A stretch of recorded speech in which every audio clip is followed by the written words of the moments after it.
Our epistle passage today has to do with the term testify. It appears frequently in this short passage. And when we think of the word testimony, we think about somebody testifying under oath, whether that's in a courtroom or somebody appearing before a congressional committee. And whenever somebody testifies, they are promising that they will tell the truth. And if they do not tell the truth and are found out, they understand that they will face the penalty. So it's a very serious matter to testify. But in its original context, it had an even more gruesome connotation. It reflects a time in the history of our faith when Christianity was underground and Christians were held suspect. And as a result of that, they could be arrested and interrogated and forced to tell, who are you and what is this group that you were a part of? What do you practice and what do you believe? And who else is affiliated with this group? And the term testify comes from a practice where men were questioned under what we now refer to as enhanced interrogation, while a knife was held to their reproductive organs. So testifying in that context was very serious business. And it was also true of women in the Christian church who were also taken into custody and asked to testify to their beliefs too. The writer of 1 John is talking about this act and saying, as horrific as it is, and as integral as it is to where we are right now as a people and as a faith, God's testimony precedes ours. Before any of us were arrested, Jesus Christ, God's Son, was arrested. Before any of us knew what it was like to be betrayed by others in the church, Jesus was abandoned by his own disciples. Before any of us were tortured, Jesus went through that himself. And before any of us died the death on a cross, Jesus first did that. Our testimony is based on the testimony of what God, through Christ, did for us. But we have to be careful when we're talking about this topic and about the relationship between Christianity and violence, and not to make the mistake that has happened throughout the centuries of somehow glorifying violence. First of all, we have to consider the nature of the sacrifice that Jesus Christ makes. Jesus does not willingly take his own life. He does not take out the lives of others while taking his own as well. But he willingly submits. He allows himself to be betrayed by one of his followers and turned over to the authorities. And he willingly submits to death on a cross, because he embodies on the cross the ultimate expression of God's love and God's sacrifice. That God will go to these extreme measures to save us from ourselves. Jesus Christ will take on human suffering so that through the crucifixion, Christ is with us in our suffering. Jesus will die a death of sin so that through Christ, you and I can live a life free from sin and work to be a force for righteousness in this world.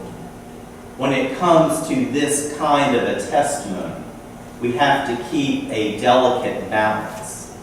I think about a level that would be used by a mason or by a carpenter, that kind of level that would have a bubble in the yellow liquid in between the two thick black lines, where if it's too far to one way or to another, it's not properly balanced. Our testimony of what God through Christ has done for us and how that has transformed our lives is in that bubble. It says that through the suffering of Christ, we are saved from sin. And we believe that God is with us when we are suffering. And that God gives us the boldness to be able to proclaim our testimony, whether that's in extreme conditions or some of the minor things like social ostracization that we might face. But if we go too far to one extreme or to the other, then we're not properly living out our testimony. If we go so far as some extremists have, to take that as a license to take our life or the lives of others, if we show a disrespect for life, then we are not properly living out that testimony. Or to a lesser degree, this kind of heresy can be reflected in those in our society who have this great obsession with rapture theology. Those who are more than ready to give up on everybody and everything, thinking the only hope for this world is for God to just start all over again. The writer of 1 John testifies that through Christ, the Son has given us life.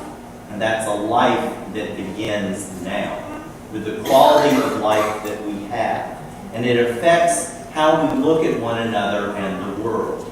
We do not just believe that God is capable of doing things after we die or at the end of time, but God is capable of transforming us now. That's a part of our testimony. We also mustn't go to the other extreme and glorify suffering in the ways that throughout Christian history that sometimes has been done. The way certain ascetics have punished themselves physically in order to try to pay for their sins. That's not to take seriously the commitment that God through Christ made on our behalf, so we do not have to endure that suffering. Or to a lesser degree, the person who has been a long-time church member who says, "Woe is me, look at everything I have done for this institution," because he or she thinks that personal praise is the only reward that we ever receive for what happened. No, our testimony is one that is right in the middle of that bubble, that gives us a boldness, that says something has happened to us that has transformed our life. And it gives us that courage and that joy with which we face life. We are prepared to face hardships. We are able to endure the suffering that we encounter because we know that God in Christ has first done that for us and continues to do that within us. A youth pastor had gone to visit in the home of one of his youth who was sick, to visit with him and his family. After being there and talking with him and having prayer, he left to go back to the church.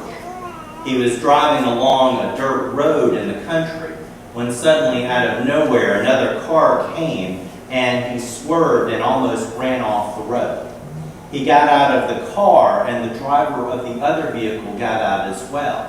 He was going to make sure that everybody was all right, but to his surprise, the man was irate and began cursing at him and blaming him for being careless. The youth pastor was doing everything within his power to try to calm the other man down. But the other man reached into his car, got out a pistol, and pointed it at the youth pastor. And then, very panicked, the youth pastor even more intensely was trying to calm this man down. But the man would not be calmed down and was threatening to shoot him. And then, with a peace that comes from having a deep faith in Jesus Christ, the man looked at him and very soberly the youth pastor said to him, "I am a Christian. I do not want you to shoot me, but if you do, my faith informs me that I do not have to fear death." And with that, the man was completely taken off guard. He put down his weapon and he confessed that lots of things were going on in his life and he was at a very bad time. But because of the power of this youth pastor's testimony, he not only was able to avoid the trouble of the moment, but he reached out to the man and he said, "Look, this is the church where I'm a pastor. come by tomorrow and visit with me and we'll talk. And that man came by every week and sat with the youth pastor for an hour as they talked together about his life and prayed together. And eventually that man came to the point of professing Christ as his Savior and being at a very different point in his life. That is the nature of Christian testimony. It is a testimony that gives us the boldness to go out into the world and to face what we face. It gives us a respect for life. It gives us a respect for the dignity of each person's life. It gives us an enhanced way of looking at life as we know it, but it also gives us a confidence to know that what we experience now doesn't represent all that there is. And that is the life-changing testimony that you and I take from this place and offer to our neighbor. Amen. Our affirmation of faith today is at 881 in your hymnals. The Apostles' Creed Traditional Version.